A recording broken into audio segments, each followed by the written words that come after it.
নবী বলেন কিয়ামতের দিন এই নামাজি তাকে জাহান্নামে নিয়ে যাবে। আল্লাহ তাআলা বলেন আমি মানুষকে একটা কাজের জন্য বানাইছি, ইবাদত।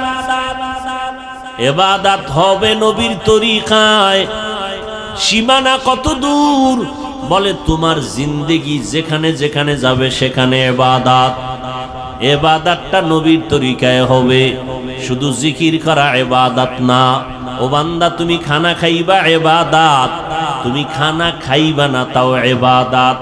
খানা সামনে রেডি, পেটের ভেতরে ক্ষুধা, ইফতারির টাইম বাকি আধা ঘন্টা, ক্ষুধাও আছে, খানাও সামনে আছে হালাল। রোজাদার খাইবেনি কেন? এই সময় খানা খাওয়াটা তোমার জন্য আল্লাহর বিধানে নাই, না খাওয়াটা ইবাদত। খানা হালাল কিন্তু খাওয়া কিনা ইবাদত না। রোজার হালাতে তোমার সামনে খানা, পেটেও ক্ষুধা, তারপরও খাওয়া যাবে না, কারণ আল্লাহর বিধানে নাই, নবীর তরিকায় নাই। এই সময় খানা ক্ষুধা থাকলেও খাওয়া যাবে না, না খাওয়া ইবাদত। নামাজ পড়ো।